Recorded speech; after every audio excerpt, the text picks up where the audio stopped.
Armaan is a very nice man, यानी अरमान बहुत अच्छा इंसान है, अच्छा आदमी है। तो इसमें अरमान जो है हमारा नाउन है क्योंकि किसी का नाम है। इज एक वर्ब है यानी कि क्रिया है क्योंकि वो एक चीज बता रहा है किसी के बारे में। ए एक आर्टिकल या डिटर्मिनर है। वेरी एक एडवर्ब है यानी कि वो किसी वर्ब या एडजेक्टिव को मॉडिफाई करता है। नाइस एक एडजेक्टिव है यानी कि क्वालिटी बता रहा है किसके बारे में, अरमान के बारे में। मैन यानी कि वो आदमी है, तो मैन भी एक नाउन है। आई होप ये क्लियर था। तो इसको थोड़ा और डिटेल में एक एक करके देखते हैं। तो चलिए देखते हैं पहला जो है नाउन यानी कि संज्ञा। तो नाउन क्या होता है? नाउन बहुत सारी चीजें होती है, जैसे कि किसी का नाम, जैसे कि एली। अगला है प्लेस यानी किसी जगह का नाम, जैसे कि जयपुर।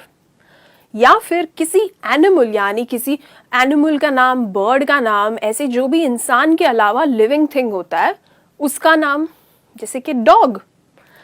अगला है थिंग। थिंग यानी कि वस्तु, किसी वस्तु का नाम, जैसे किताब, बुक।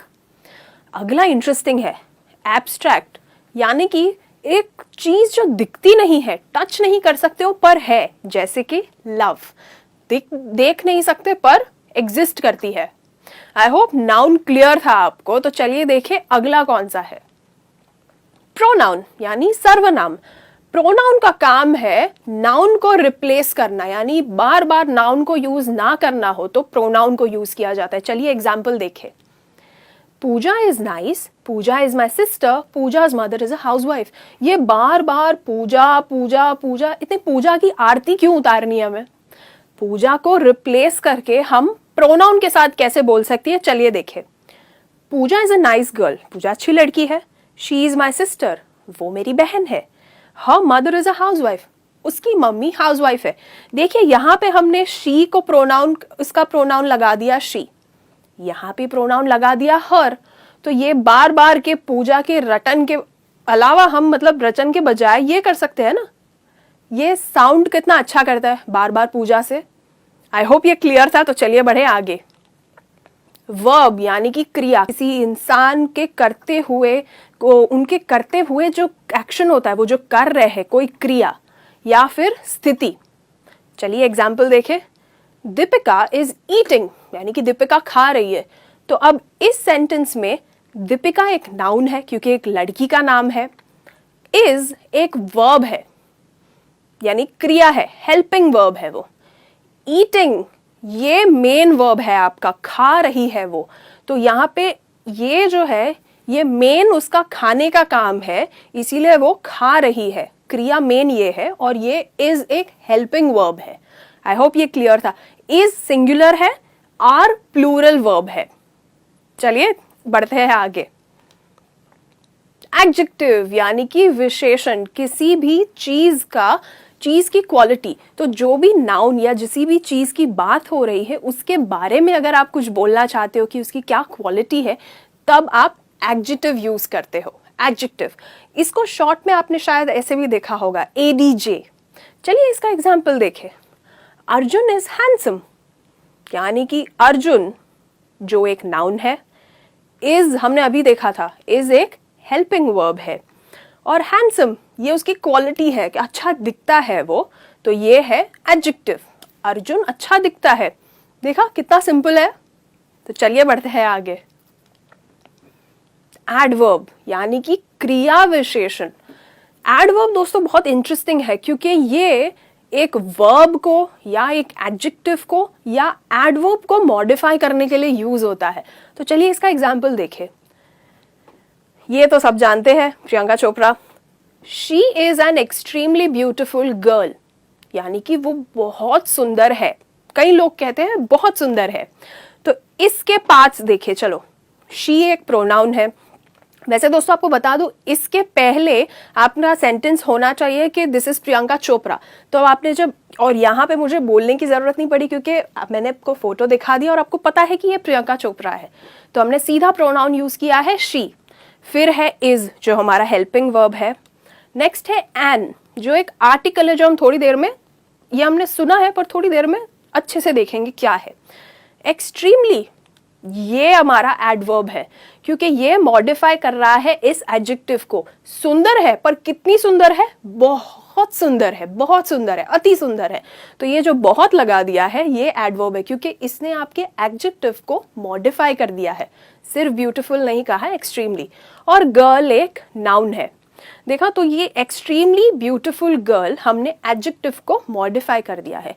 ऐसे ही सेंटेंस में आप या वर्ब को मॉडिफाई करने के लिए एडवर्ब लगा सकते हो, या एडवर्ब को मॉडिफाई करने के लिए लगा सकते हो।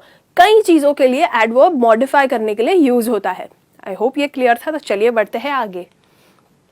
प्रेपोजिशन, जिसका मतलब है संबंध सूचक अव्यय, इसको शॉर्ट में ऐसे भी लिखा जाता है। तो कहीं आपने देखा हो तो इसको प्रेपोजिशन इसका मतलब है, ये आपको अब समझ आ गया है। तो प्रेपोजिशन क्या करता है? एक नाउन को, यानी जिस भी चीज की बात हो रही हो उसको एक दूसरे वर्ड के साथ लिंक करता है। तो ये देखिए, ये कुछ एग्जाम्पल्स है प्रेपोजिशन के। बहुत सारे प्रेपोजिशंस है, पर इनमें से ये फ्रीक्वेंटली यूज होते हैं। To, at, after, on, but, ये बहुत यूज होते हैं। तो इनका काम है एक सब्जेक्ट को दूसरे, एक नाउन को एक दूसरे वर्ड के साथ जोड़ना। चलिए इसका एग्जाम्पल देखिए।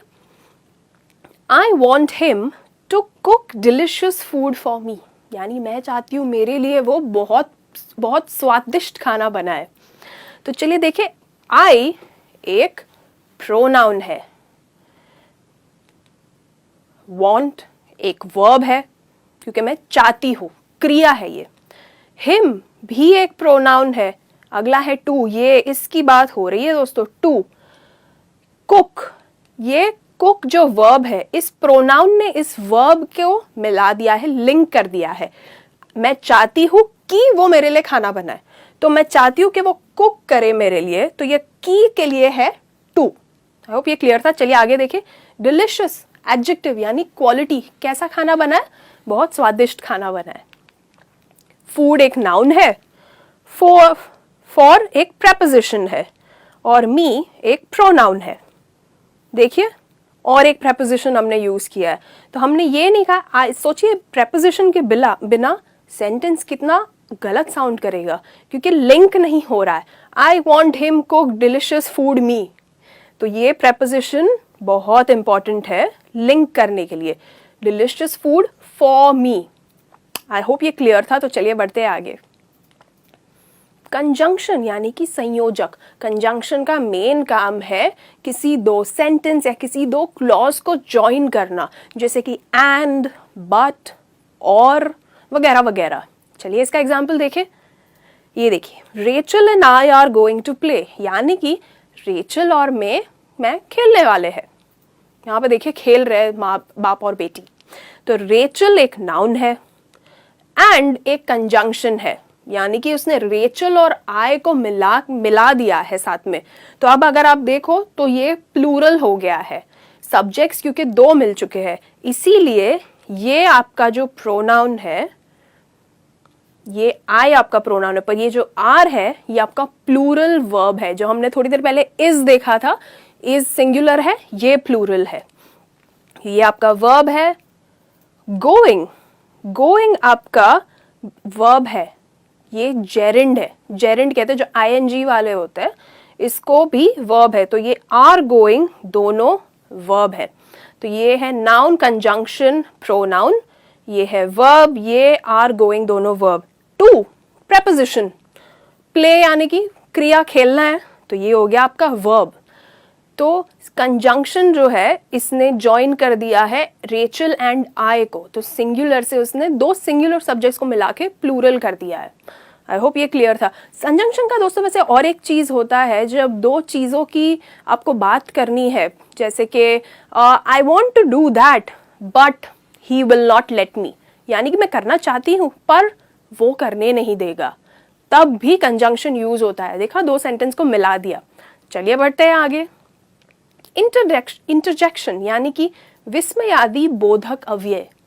इंटरजेक्शन बहुत बहुत मस्त है, क्योंकि ये आपको बता रहा है फीलिंग, आपकी कोई स्ट्रॉन्ग इंटेंस फीलिंग होती है ना, तो बोलते वक्त तो आपके देखो आवाज में एक बढ़ाव आ जाता है, आपके जेस्चर्स इंप्रूव हो जाते हैं, पर लिखने में कैसे पता चले सामने वाले को कि आप वो इमोशन फील कर रहे हो। खुश हो, दुखी हो, गुस्सा हो, ये सब आप इंटरजेक्शन के द्वारा समझाते हैं। मैं आपको एग्जाम्पल बताती हूँ। Wow, you are fantastic. तो जब आप इंटरजेक्शन यूज करते हो तब आप एक्सक्लेमेशन पॉइंट यूज करते हो। ये जो है ये आपका एक्सक्लेमेशन पॉइंट है। वाओ, तो ये आपका हो गया इंटरजेक्शन। यू है आपका pronoun. Are helping verb, fantastic adjective.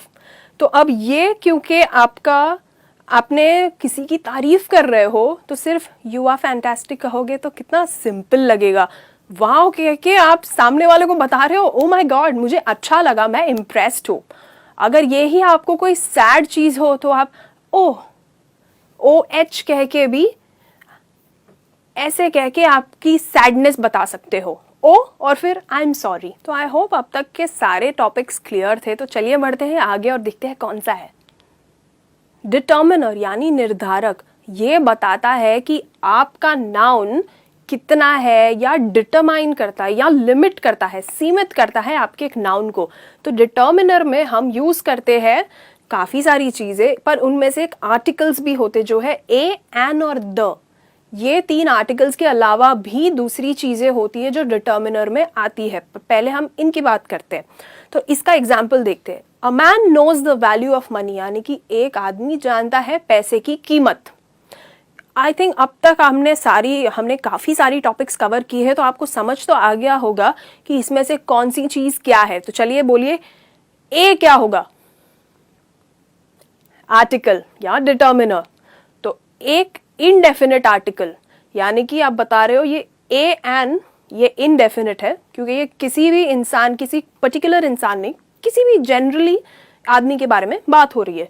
ये द है, एक पर्टिकुलर पर्सन के बारे में बात हो रही है, जैसे कि द मैन, यानी कि वो जो आदमी है उधर खड़ा है उसकी बात हो रही है। तो इस सेंटेंस में हमने ए यूज किया जो है एक आदमी। मैन हो गया आपका नाउन। नोज क्या होगा? यानी जानता है। नोज है वर्ब। A man knows. द हो गया आपका इनडेफिनिट आर्टिकल। वैल्यू, वैल्यू क्या होगा? वैल्यू है नाउन, क्योंकि ये भी आप देख नहीं सकते हो। एकदम ना शुरुआत में देखा था एब्स्ट्रैक्ट नाउन, बस ये भी वैसा है। वैल्यू यानी कीमत, ये नाउन है। अब देखिए ऑफ आपका प्रेपोजिशन है, यानी कि इसने वैल्यू को मनी से लिंक किया है, पैसे को कीमत से। अब मनी है नाउन यानी पैसा। तो एक सेंटेंस में देखिए कितने सारे अलग अलग चीज है और सही से यूज करने से सेंटेंस एक साथ है। A man knows the value of money. I hope ये क्लियर था। तो चलिए देखते हैं नेक्स्ट क्या है।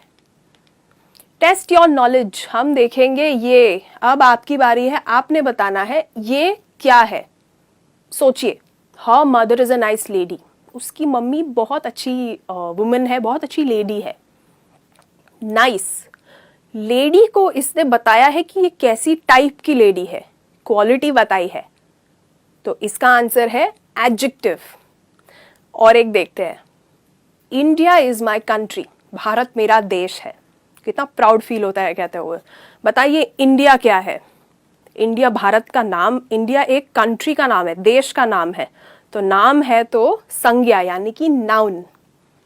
थर्ड एग्जाम्पल देखे, Gandhi ji was a lawyer, यानी कि गांधी जी एक वकील थे। क्या आपको पता था? गांधी जी एक वकील थे। यहां पे वॉज यूज हुआ है, थे। ये क्या है? सोचिए, ये पास्ट टेंस है इज का, या ये वर्ब का पास्ट टेंस है, पास्ट टेंस का फॉर्म है। Gandhi ji was a lawyer. अगला सेंटेंस देखे, द किड्स आर प्लेइंग, यानी कि बच्चे खेल रहे हैं। द किड्स, तो आप किसी भी किड की, किसी भी बच्चों की बात कर रहे हो या कोई पर्टिकुलर कुछ थोड़े बच्चे हैं जो आपको दिख रहे हैं वहां है, उन्हें पॉइंट करके बात कर रहे हो। द एक आपका डिटर्मिनर है, या आप उसे डेफिनेट आर्टिकल भी कह सकते हो, पर ये डिटर्मिनर की कैटेगरी में आता है। अब जो नेक्स्ट है, 5th, 6th, 7th, 8th, ये आपने मुझे कमेंट्स में बताना है ताकि मैं भी जान पाऊँ आप पूरा समझे हो कि नहीं। ये है she is enjoying the music, यानी कि वो म्यूजिक एंजॉय कर रही है। Rajveer is very smart, Rajveer बहुत स्मार्ट है। फैब्युलस, दिस साउंड्स ग्रेट, यानी कि वाह फैब्युलस, ये बहुत मजेदार साउंड कर रहा है। ये है Rita and I are sister, यानी रीटा और मैं बहनें हैं।